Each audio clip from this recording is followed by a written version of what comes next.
Di depan saya udah ada box yang isinya sepatu brand lokal dari Kanki. Nama artikelnya adalah Kanki Hiro Musashi. Sebenarnya bukan artikel terbaru dari Kanki, tapi sering banget sold out. Entah karena strategi pemasarannya, entah memang selalu produksi banyak dan selalu kehabisan, atau ini sepatu lagi rame digoreng ya. By the way, untuk boxnya ini dilapisin extra bubble wraps lagi ya, jadi nggak usah khawatir. So, without further ado, let's open this box guys. Dan ini dia boxnya dari Kanki Hiro Musashi. Berbeda jauh dengan yang pernah saya bahas sebelumnya, yaitu Story Kitadake. Ini warna hitam, ini konvensional warna coklat seperti biasa. Akan tetapi ini jujur untuk bahannya kokoh sih, karena shape-nya masih berbentuk kotak. Dan hal yang pertama, ternyata tercium bau-bau rubber ya. Nggak tahu rubber dari si sepatunya, ataukah dari boxnya. Jadi ada kayak rubber, wah gitu, box lagi, rubber. Lem, kok rubber? Ini rubber sih, kayak bau-bau latex gitu dah. Nggak tahu latex dari mana ya? Ya dari rubbernya sih. Bagian atas di sini ada logo dari Kanki, untuk bagian depannya Kanki juga. Ini apa? Karena kita peduli. Emang tingkatan Kanki itu ya? Karena kita peduli. Nggak paham sih. Bagian sisi sampingnya ada juga Kanki. Ini by the way, kenapa ada samurai ya? Samurai. Terus bagian belakang ada We Are Kanki Pride katanya. Hashtag We Are Kanki Pride. Untuk di bagian sebelahnya lagi ada keterangan produknya, yaitu Hiro Musashi. Size-nya 44. Colornya grey, untuk sentimeternya 28,5 cm. So, kenapa saya pilih size 44 atau 28,5 cm? Jadi ada lebihnya 0,5 cm. Sebenarnya sih pas saya cobain di story Kitadake yang udah pernah saya bahas sebelumnya, ini juga sama, size chartnya si Musashi dan juga story Kitadake itu sama-sama aja kan, tetapi pas dipakai si story Kitadake enak banget guys. Saya harap untuk si Hiro Musashi ini, karena berbeda ya bentuknya, ini bakal lebih nyaman lagi begitu. So langsung aja kita buka guys. Ini dia sepatunya dari Kanki Hiro Musashi.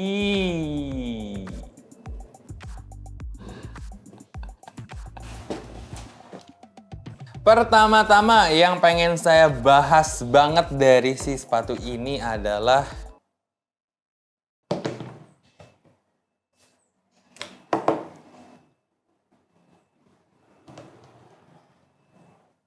kok bisa gitu. Yeezy 350 dan juga Kanki Hiro Musashi memang mirip banget siluetnya guys. Akan tetapi ada beberapa, nggak beberapa sih, tapi banyak juga yang dimodifikasi dari si Kanki Hiro Musashi ini, terutama di bagian knitnya. Ini knitnya ada runcing-runcing gitu bagian sisi sampingnya guys, tuh melingkar. Dan untuk bagian belakangnya, kalau di Yeezy 350 pakai webbing, dan untuk si Hiro Musashi pakai bahan rubber. Untuk bagian belakangnya pun ada ekstra rubber yang bertuliskan Kanki. Dan untuk bagian shoelace-nya pun ini mirip-mirip sih. Kalau si Adidas 350 tuh kan kayak ditanam ke dalam ya, jadi bolong si bagian knitnya. Tapi untuk si Hiro Musashi ini kayak yang mirip, tapi padahal enggak guys. Jadi ada ekstra gitu, dan juga untuk bagian dalamnya ada tali biar lebih kuat lagi gitu. Jadi bukan si knitnya doang.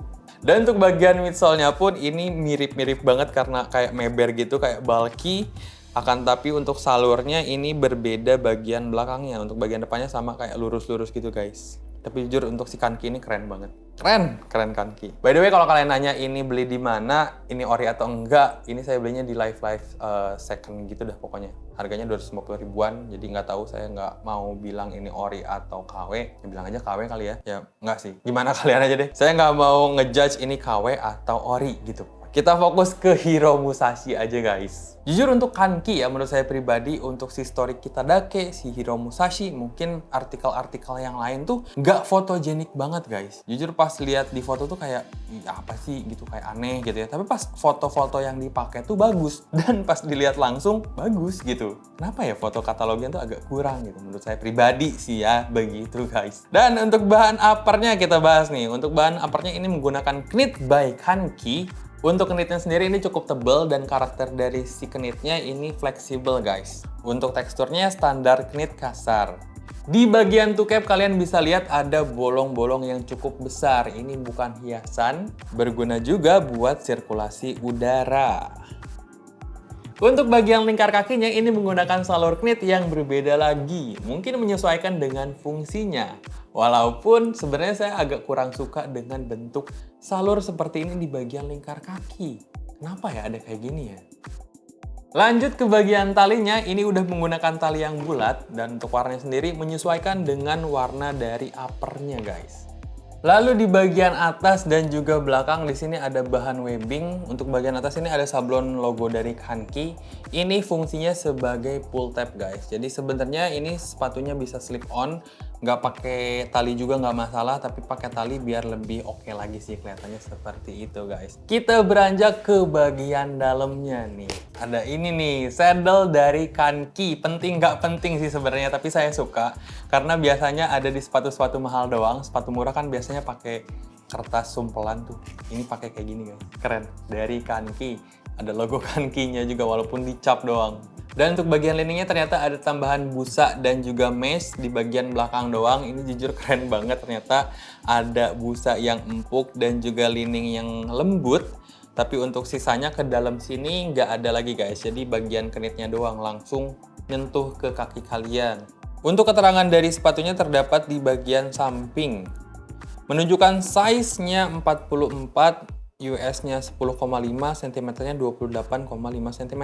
Dibuat di Indonesia dan juga ada logo Kanki-nya. Untuk bagian insole-nya ini bisa dibuka. Wah, di dalamnya ternyata masih disablon nih. Kanki, ini masih sama-sama seperti Story Kitadake karena memang ini dulu, sepatu ini dulu yang rilis. Dan juga Story Kitadake selanjutnya, jadi nggak ada bedanya. Untuk bagian tumitnya ada sedikit gundukan biar lebih nyaman lagi. Dan juga ada totol-totol biar anti-slip gitu ya. Untuk bagian dalam sini ada cekungan juga biar lebih nyengkram lagi ke bagian alas kaki kalian. Nah, buat kalian yang penasaran sama dalamnya seperti apa, ini dia dalamnya guys. Untuk bagian midsole, ini kali pertama saya lihat sepatu lokal atau brand lokal yang menggunakan midsole seperti ini. Sebenarnya sama sih ya, kayak pakai panel doang gitu. Jadi tinggal ditempel, tapi ini jujur bentuknya nggak strip kayak vulcanize. Tapi ini kayak ada motif-motifnya dan bentuknya pun kayak nggak rata gitu guys. Ini jujur keren banget sih Kanki Kanki Hiro Musashi ini guys. Untuk di bagian belakang ini sebenarnya nggak ada teksturnya, tapi seperti ada teksturnya. Ternyata teksturnya ada di bagian dalam dan saya nggak tahu ini bentuknya apaan, apakah sisik naga atau kerikil, saya nggak tahu, kalian nilai aja sendiri guys. Ada juga warna oranye, ini saya juga nggak tahu maksudnya apaan warna oranye, mungkin sebagai pemanis doang gitu ya. Sebenarnya kalau misalnya warnanya kayak uppernya gitu lebih keren sih, tapi kayak lebih nyala aja sih kelihatannya. Baiklah, untuk kankinya soalnya warnanya oranye juga gitu guys. Dan untuk bagian lem-lemannya menurut saya pribadi sih ini cukup rapi ya. Kenapa cukup rapi? Karena ada yang berlebih, memang dilebihin sengaja. Ada juga yang kayak ngegumpal di bagian rubber sini, ada ngegumpal. Terus bagian luar nggak ada. Untuk bagian yang sini, bagian sini juga ternyata ada yang menggumpalnya bagian luar guys. Jadi ya cukup rapi, walaupun kalau dari jauh sih kayaknya nggak ada masalah apapun gitu. Lanjut ke bagian outsole-nya. By the way, untuk bahannya sendiri ini menggunakan TPU yang transparan. Jadi sama ya, midsole dan juga outsole-nya. Untuk bagian outsole-nya ini flat rata ke permukaan, jadi menurut saya pribadi kurang cocok dipakai jogging ataupun lari. Mungkin kalau dipakai ke tempat gym masih oke sih. Bahan dari outsole-nya kalau saya gesek-gesek ke meja, ini nggak licin guys, jadi masih oke di permukaan lantai. Dan di bagian bawah sini ada bolong-bolong yang langsung bisa pegang busnya. Kalian bisa tekan-tekan juga, bus made in Kanki. Ini jujur kalau saya pegang empuk sih, tapi belum tahu nih pas dipakai gimana rasanya. Jadi langsung aja buat kalian penasaran sama outfitnya seperti apa, ini dia outfitnya.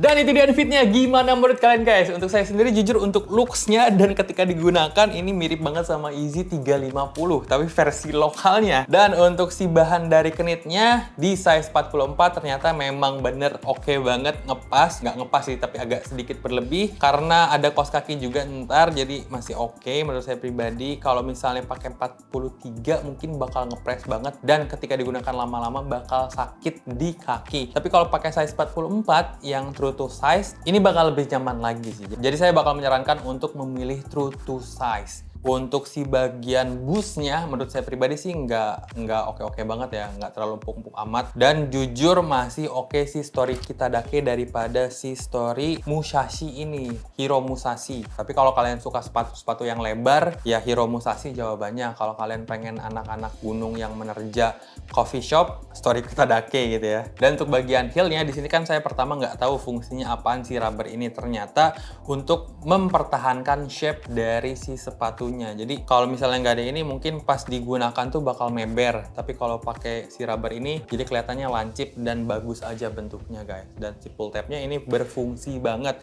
Untuk bagian lingkar kakinya menurut saya pribadi agak melebar. Jadi kan nggak tahu nih fungsinya apaan si lingkar kaki ini. Jadi saya bakal menyarankan untuk menggunakan celana yang loose begitu guys. Menurut saya pribadi nih ya, saya nih bagian lingkar kakinya salur-salur kayak gini tuh kayak sepatu murah jatuhnya. Sayangnya seperti itu. Coba kalau salurnya bentuknya lain atau nggak ada salur kayak gini mungkin lebih oke lagi. Itu pendapat saya pribadi saja begitu. Dan untuk bagian depan tuh cap ini bener banget berfungsi sebagai sirkulasi udara. Jadi pas digunakan juga kalau jalan tuh agak ada yang lebar-lebar gitu dan ini kan kayak kebuka gitu ya. Ini berfungsi banget guys. Berat dari sepatunya untuk size 44 ada di angka 351 gram untuk yang sebelah kanan dan untuk yang sebelah kirinya ada di angka 345 gram. Worth it apa enggak untuk dibeli? Kalau menurut saya pribadi ini worth it banget untuk dibeli guys. Karena untuk harga 250 ribuan lah ya. Saya udah pernah ada contoh di sini ada Yeezy 350 beli di Live gitu. Bukan karena KW atau ori saya singkirin hal itu, tapi karena durability-nya yang emang namanya sepatu second gitu ya. Nah, kalian bisa lihat sendiri nih. Udah kayak gini guys, karena emang sepatu second yang udah umurnya udah nggak lama gitu. Jadi mendingan beli yang ini yang baru. Bukan karena ori atau KW, bukan. Tapi karena durability-nya aja. Seperti itu guys. So, buat kalian yang beli langsung aja klik link di deskripsi. Bakal saya cantumin ke Tokopedia, Shopee, ataupun TikTok dari si Kanki ini. So, thank you banget buat kalian nonton. Jangan lupa like, comment, dan subscribe. Share video juga tonton video-video saya yang lain. Dan jangan lupa nantikan video-video berikutnya. Thank you guys.